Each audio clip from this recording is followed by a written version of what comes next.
Please, please, please. Thank you all. Take your seats, please. I gotta say, it feels like a great homecoming to be here in Lima today. I am so thrilled to be with you all. Now, I gotta say, my chief of staff, who's a great guy, he told me, thank you. You probably don't know who he is, but you're celebrating him anyway. He just got engaged, actually, so I'm very proud of him. He's doing things the right way, but he told me on Monday, which I guess is yesterday, he said, sir, I think we might have to cancel this trip to Lima. And I said, I'm not canceling this trip to Lima for anything. I've been looking forward to this for months. We're not canceling this trip to Lima. And I don't know if you guys saw, but there's nothing going on in the news at all that would justify me canceling this trip to Lima. Why the hell would we cancel the trip to Lima, Ohio? It's a boring day in the White House, as you guys have probably seen. So let me offer a few words of appreciation. So I could probably thank half the people in this room, and I'm so thrilled to be with you this evening. And there are a few by name that I want to call out. So first of all, and I'm not even going to try to pronounce your last name, I never do, but Alex T., the great chair of the Ohio GOP. Thank you, Alex, for everything that you do. I've got to thank, and this is, guys, you should be glad I asked about this. I thought, because it says here, Senator Tony Schrader, but I know Tony, and he's not a lowly politician. He is actually the guy who operates behind the scenes. So our great GOP Central Committee man and also the chair of the Putnam County GOP, Tony Schrader. Tony, where are you, man? I love you.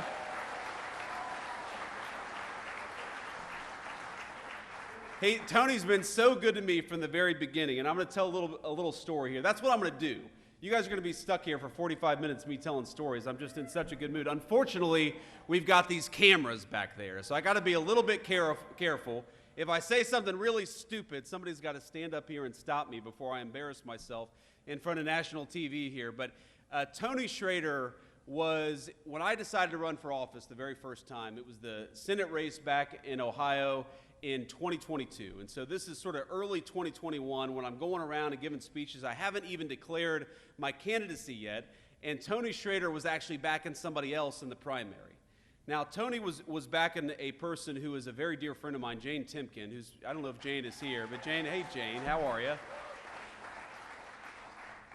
But that was a hard-fought primary, a bunch of really good candidates, and eventually, of course, I won that primary and won the race, but Tony worked harder for me maybe than anybody in all of Northwestern Ohio. I mean, he knocked on so many doors. You remember, Tony, we would have events with volunteers where we would knock on more doors than I thought humanly possible, and it was all because Putnam County GOP is an incredible organization led by an incredible guy. So thank you, Tony, for everything that you do.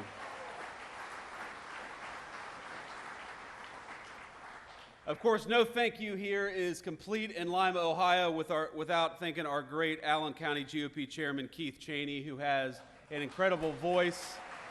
He was the announcer. Keith, I think if I had your voice, I would have been vice president earlier than I made it, man. But, nobody is endowed with perfect gifts here. And, of course, GOP volunteer Kurt Kaufman. Kurt, thanks for everything that you do. We said hello backstage. Thank you, Kurt. All right, so I got my thank yous, at least by name, at least until I noticed somebody else's face in the crowd here. But people always ask me what it's like to be Vice President of the United States, and I'll tell you a couple stories that illustrate that. So first of all, I didn't know that the president would make me his vice presidential running mate until literally the morning of the GOP convention. And if you walk back in time, you remember what happened. So the Saturday before the GOP convention, the president, I actually flew down to Florida to meet with the president, and we talked. It was the first time I had ever talked with him explicitly about becoming his running mate. And he said, I'm not sure what I'm going to do, but it's probably going to be you, so go have fun the next couple of days. How do you have fun the next couple of days when that's what the president tells you? And of course, so that evening, he flew up to Pennsylvania to do a rally in Pennsylvania, and that was the famous moment where he turned his head and missed, I think, what would have been one of the great tragedies in American history, not just a tragedy for him personally. And I really do believe, I'm a person of faith, I imagine most of you are too, I believe the hand of God prevented America from experiencing great national tragedy in that moment.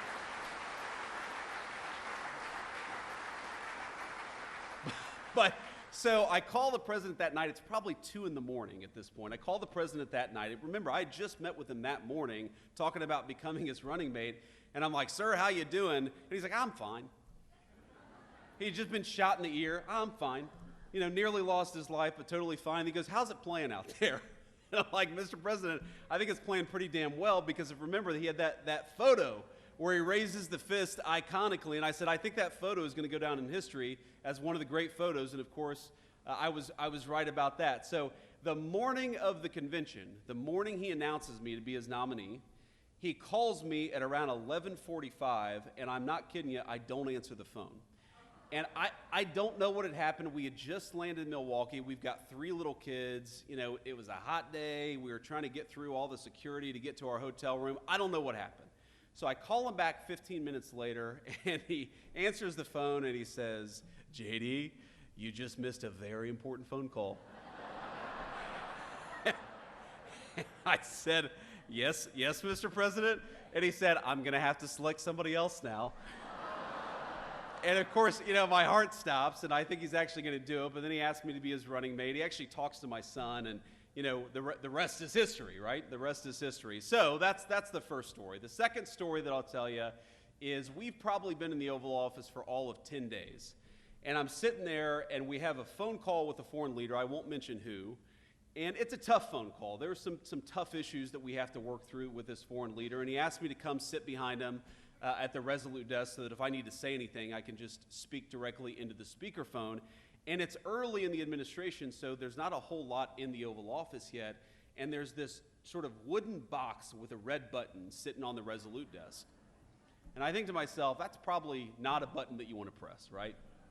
So we're talking to this foreign leader, and the president looks over at me, puts the foreign leader on mute, and says, this is not going very well, and he presses the red button. and my eyes get really big, and I'm like, Mr. President, you know, what just happened? And he looks at me and he goes, nuclear. Nuclear. And 2 minutes later, a guy walks in with a Diet Coke, and he looks back at me and he says, it wasn't nuclear, it's just the Diet Coke button. And that's...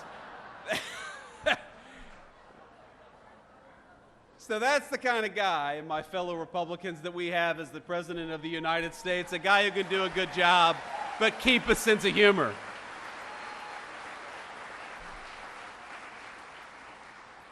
And I've learned a ton, even in 130 days, 140 days, however long we've been in office. I think I've learned more, I've had more on-the-job training than I think any person in the history of having a job for all of about 5 months. Because the thing that I've learned about the President of the United States, and I guess I kind of knew this a little bit, but I've really learned it seeing him interact with foreign leaders, with congressional leaders, and just doing the job of President of the United States is what makes the president so successful is he has the best instincts about people of anybody that I've ever seen in my life.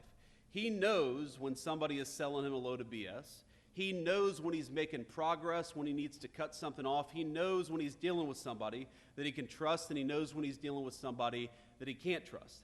And I think if you think about everything that comes across the president's desk, I mean, just on, I guess this is yesterday, on Monday alone, the President of the United States, of course, we were trying to figure out what we were doing with the Israel-Iran situation. Of course, we had just launched the wildly successful attack that destroyed the Iranian nuclear facilities in Fordo and elsewhere. Thank you. But we know the Iranians are going to counterattack, and we're kind of trying to figure out, is it going to be a real counterattack, or is it going to be something more symbolic, more face-saving? He's dealing with congressional leaders about the one big beautiful bill that cuts taxes on overtime, cuts taxes for tips. Thank you. Really is the most important generational tax reform that we've had in this country in 30 years, and also provides billions of dollars to replenish the southern border funding that encourages us and empowers us to kick out the illegal immigrants and to stop the flow of illegal immigration into our country. So we're doing all these things, and that's just one Monday at the White House, and there's no person that could possibly, read all the briefing materials, the tens of thousands of pages of background on all this stuff. But what you need in that Oval Office is you need somebody with good instincts.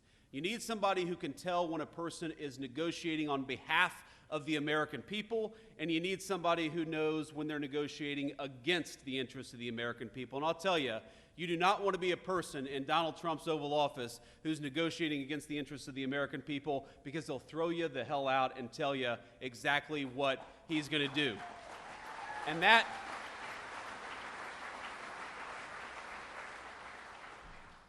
that is what I think makes him an effective president. It's what makes him an effective leader for the American people. And I will say, I'm obviously extremely biased, but 130 days into this term, we have got a lot to brag on from the Trump administration and what we're doing in Washington, D.C.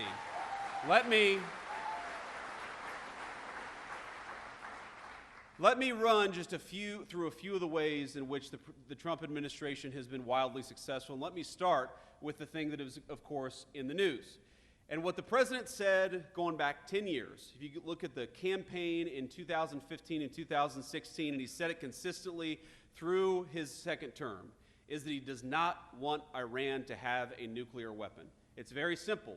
It destabilizes the entire region. It gives this terrible regime leverage over the United States of America. As the president often jokes with me, everybody in Iran calls the Iranian leader the supreme leader. That's a pretty amazing title if you think about it. But he looked at me in the Situation Room a few days ago and he said, Mr. Vice President, you don't have to call him the supreme leader, but you would if the guy had a nuclear weapon. Because the leverage that nuclear weapons give you to destabilize the world, to destroy our economic interests, to destroy our national security interests, you don't want the worst people in the world to have a nuclear weapon. So what did the president do? For 60 days, he negotiated aggressively to encourage that Iranian regime to give up those weapons peacefully. And by the way, he was more than willing to accept a peaceful settlement to that problem. But again, this comes back to instincts. When the president realized that there was not going to be a peaceful settlement to that problem, he sent B-2 bombers and dropped 12 30,000-pound bombs on the worst facility and destroyed that program.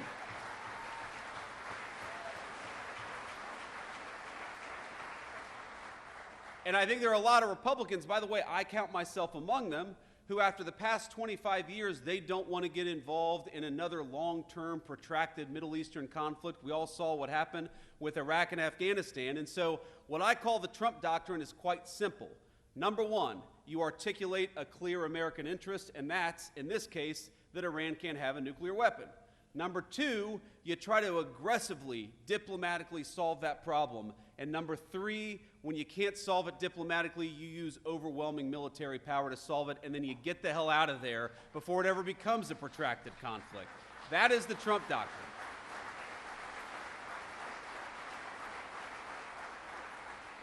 And to the Americans who are worried about this becoming a protracted conflict, I think the president solved that very quickly. Not only did we destroy the Iranian nuclear program, we did it with 0 American casualties, and that's what happens when you've got strong American leadership.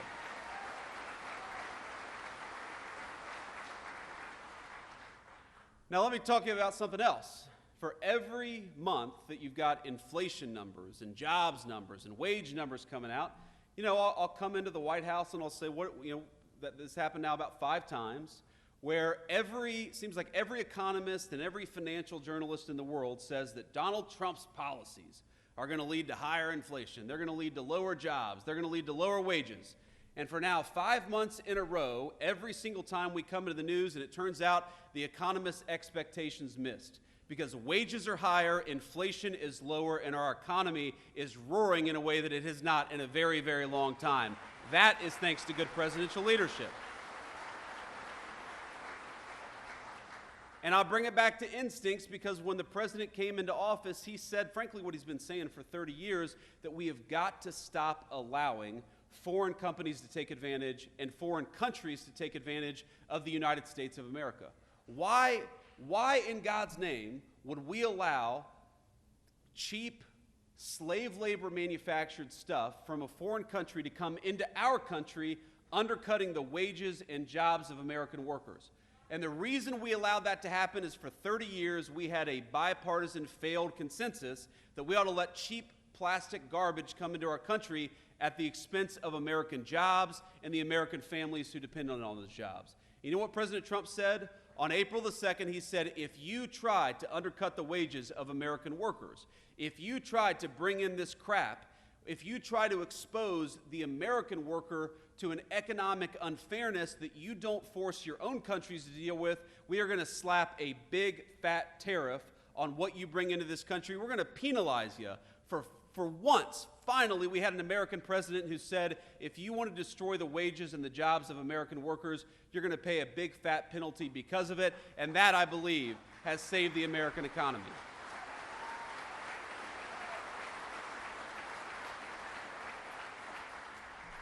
If you want to undercut American steel, you're going to have to pay a tariff. If you want to undercut American auto workers, you're going to have to pay a tariff.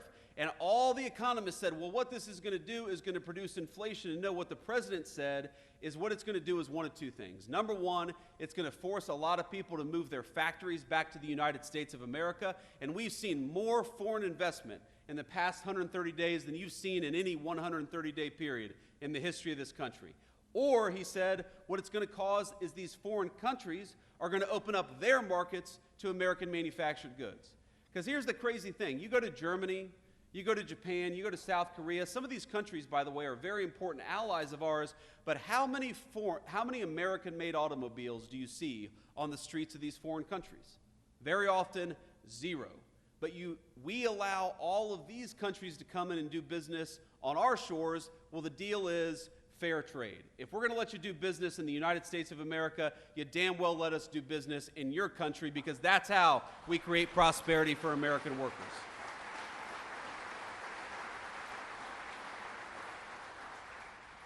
And the final and most important thing, and I think this is the most important issue confronting this country, and it was certainly the most important issue that was destroying this country over the past 4 years, and that is the issue of illegal immigration. Now, if I had stood here in October of 2024 and you had told me that after 45 days of the Trump administration, we would have illegal border crossings down between 95 to 99%, I would have said, whoa, whoa, whoa. I believe the president is very serious about this, and I believe the president is very effective. But there is no way that we're going to have illegal border crossings down that much, and I'm happy to report that 1.5 months into the Trump administration, we had illegal border crossings down 99%. It was a radical success, and it happened very quickly.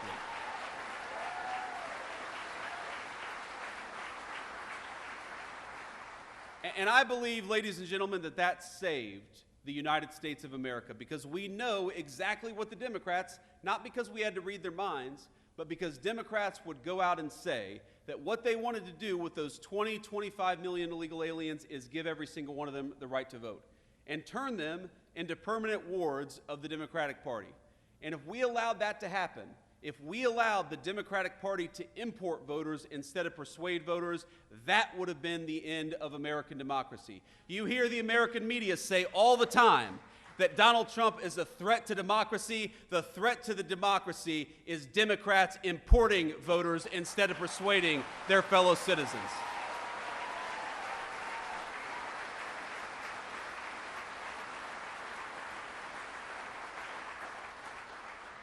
And now we have largely solved that problem. If you look, for the first time in 50 years,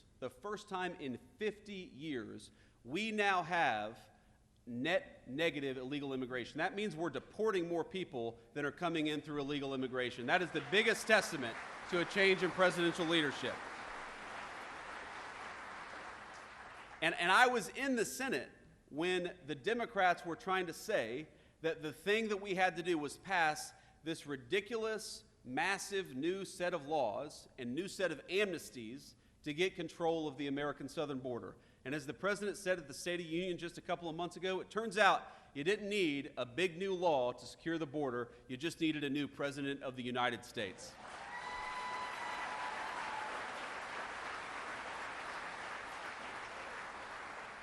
So we've done all these things with effective presidential leadership, and of course we've got a lot of good guys in Washington, D.C. who are working very hard. And I want to give a shout out. I don't believe that they're here. I actually believe that John Houston and Bernie Moreno, hopefully they're in Washington, D.C., working on the big, beautiful bill. They're doing a great job. And we are lucky in the state of Ohio to have great political leadership across the board.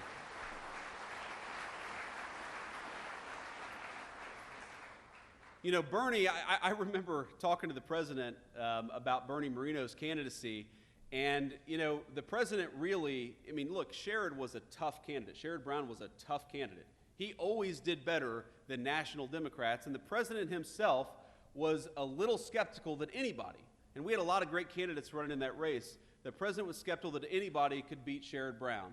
But I think what we showed him in the Ohio GOP is that while we had a reputation for a very long time as a purple state or even a blue state, thanks to the hard work of people, many of whom are in this room, I think Ohio is now solidly red. It's going to stay red for a very long time.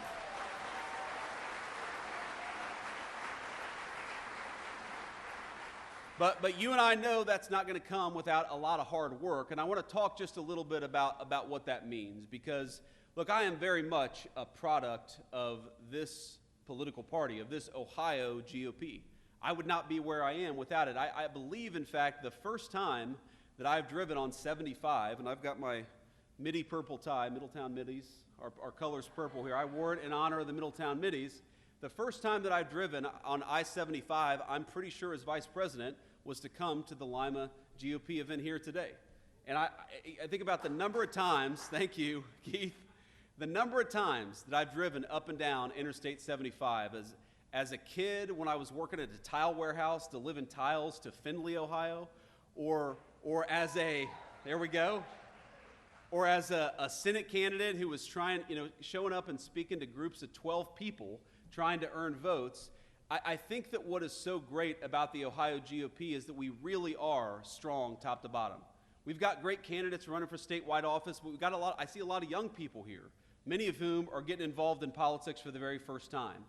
And I got to tell you, I've lived a very blessed life in politics. The president, he always gives me a little crap about this. He says, JD, you came out of nowhere, you were a senator, and then all of a sudden you were the vice president of the United States. I don't think anybody has had that much success in politics except for me. That's what the president always said. I was like, thank you, sir. I guess I'm the second, he always calls me the second most upwardly mobile politician because he was the first. He came from no politics to president of the United States. So, but the thing is, you don't get people who run for political office without cultivating talent and cultivating the grassroots and actually encouraging people to get involved at every level of government. There's a lot of important stuff that we're working on at Washington, D.C., but there's a lot of cool stuff happening right here in Allen County, Ohio. There's a lot of important stuff that are happening at the State House. And frankly, a lot of the great political leaders of the future are going to learn from the political leaders of today at the Ohio State House or at the federal Capitol in Washington, D.C. The first exposure I ever had to politics was actually as a page in the Ohio Senate when I was a student at Ohio State University. That was the first time I had ever been exposed to the American political system, working for a great state senator by the name of Bob Schuler from southwestern Ohio. And I'm sure a lot of you remember Bob Schuler. He was a good guy. The first person who taught me how to respond to a constituent was Bob Schuler. The first person who taught me how to write a good letter and to research an issue was Bob Schuler. And my point here is that what you guys are doing is cultivating the people who are going to run this country and lead this country for the generation to come. So this party is what makes America great. This party is what makes it possible for us to run good candidates and to win elections in the future. And I just want to say from the bottom of my heart, this feels like a homecoming because it is, because I wouldn't be here. I wouldn't be the Vice President of the United States without many of the people in this room. And from the bottom of my heart, I thank you and I love you.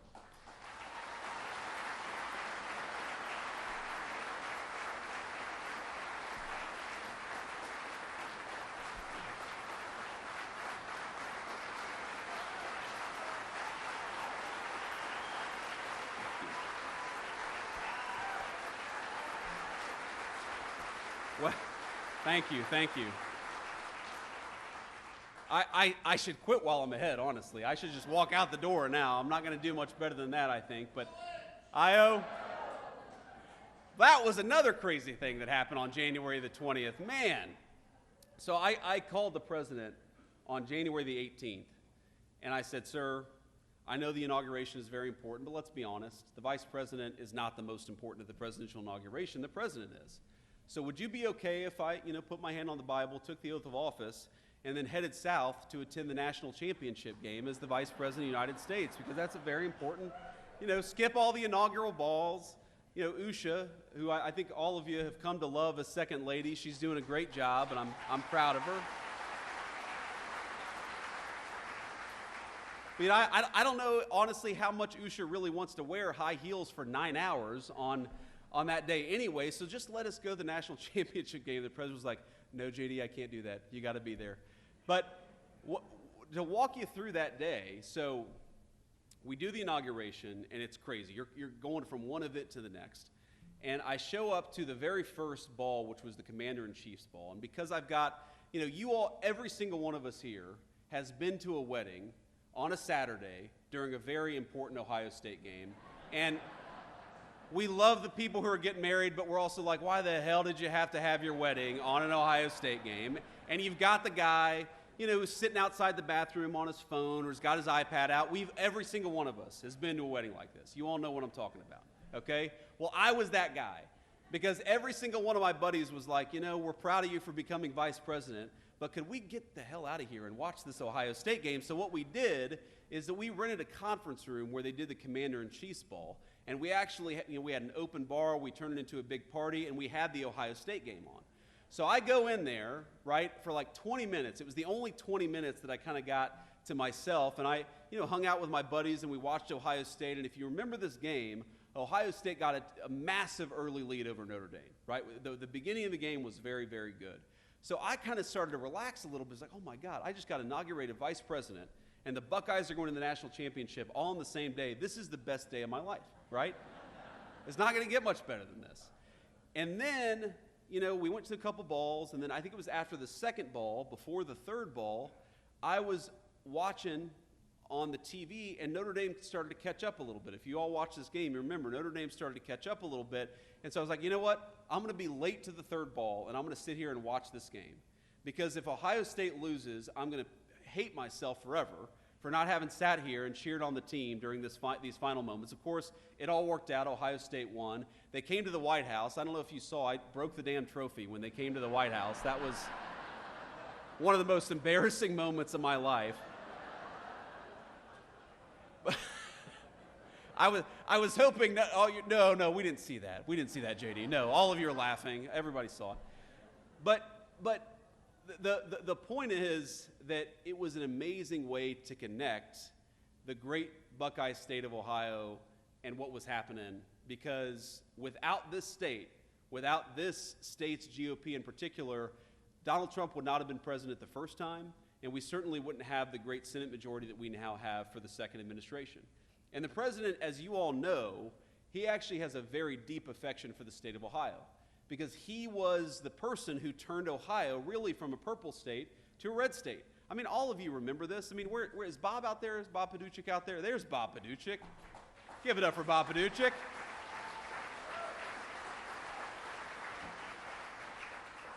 But, back in the day, there was this idea that, all the polls even, right, Bob? At least all the public polls were saying that the president was going to lose Ohio, and then he won Ohio by 8 points. And, of course, he won it by a much bigger margin the second and third time around.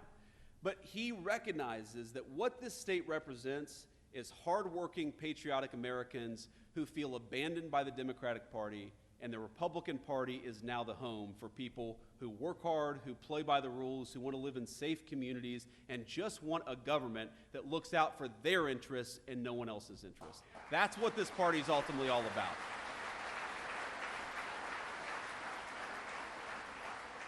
Because when I see that wage growth is the highest that it's been for working people in 60 years, working and middle-class people, the highest wage growth we've seen in this country for 60 years. When I see those inflation numbers keep on coming in below expectation month after month, those are statistics. And those are numbers that, of course, we celebrate. But what I remember is a woman I met on the campaign trail, and you all are going to hate me, but she was actually from Michigan. Don't hold it against her. She's very sweet woman, who told me that she was giving up some of the essentials because she was raising her grandkids, and I know a lot of you probably are involved in your grandkids' lives in a big way. She was one of these grandparents whose daughter had lost her life to a fentanyl overdose. That fentanyl overdose brought in, of course, by the fentanyl poison brought in by the Mexican drug cartels. And she was talking about the ways in which, normally we'd like to have ground beef, but we're gonna cut back on ground beef and just, not go without this week. Or, normally I like to make them eggs in the morning, but we're just gonna do toast in the morning because eggs are a little expensive. And she walked me through all the ways in which, because she was taking care of kids she hadn't anticipated, and because grocery prices were going up so much under the Biden administration, that she was struggling financially in a way that she never had in her entire life. And I thought about the common thread that tied together this woman's suffering to the political leadership in Washington, D.C. First of all, why was her daughter gone in the first place? Because our leadership decided that we were going to let illegal Mexican drug cartels bring this poison into our country in the first place. That was the first way our leadership failed her. The second way our leadership failed her is with economic policies that made it so unaffordable that she gave up eggs and decided that she was just going to have her grandkids eat toast.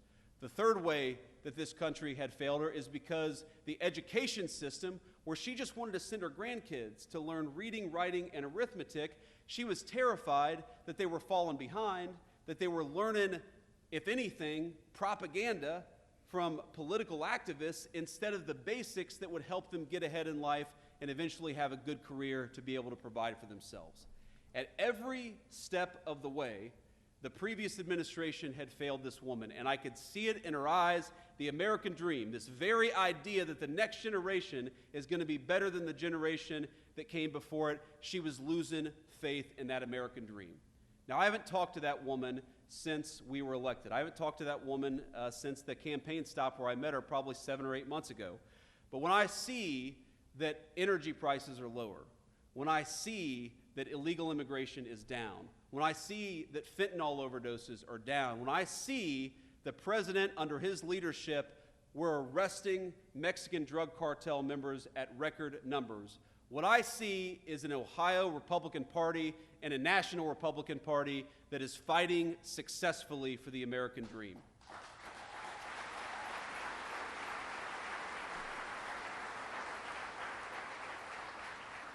So what I'd ask all of you, when you're going out there and you're knocking on doors, when you're going out there and you're making phone calls, when you're contributing hard-earned money to political candidates, when you yourself are running, because I know it's not always easy to be a political candidate. Trust me.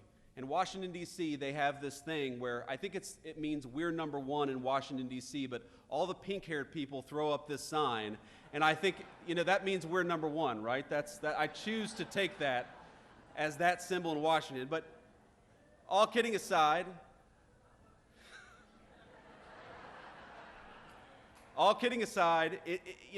sometimes this job of politics is inspiring, and sometimes it's hard work. And you take the good work, the inspiring work with the hard work, but I want you to remember that what we're trying to do is create the kind of country where that woman's grandchildren can grow up and go to a safe school where they get a good education.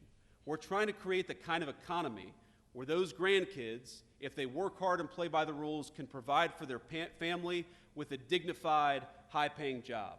We're trying to create the kind of country where that woman knows that her leadership cares more about her and her family than they do about Mexican drug cartels. We are trying to create the kind of country where the American dream is alive and well.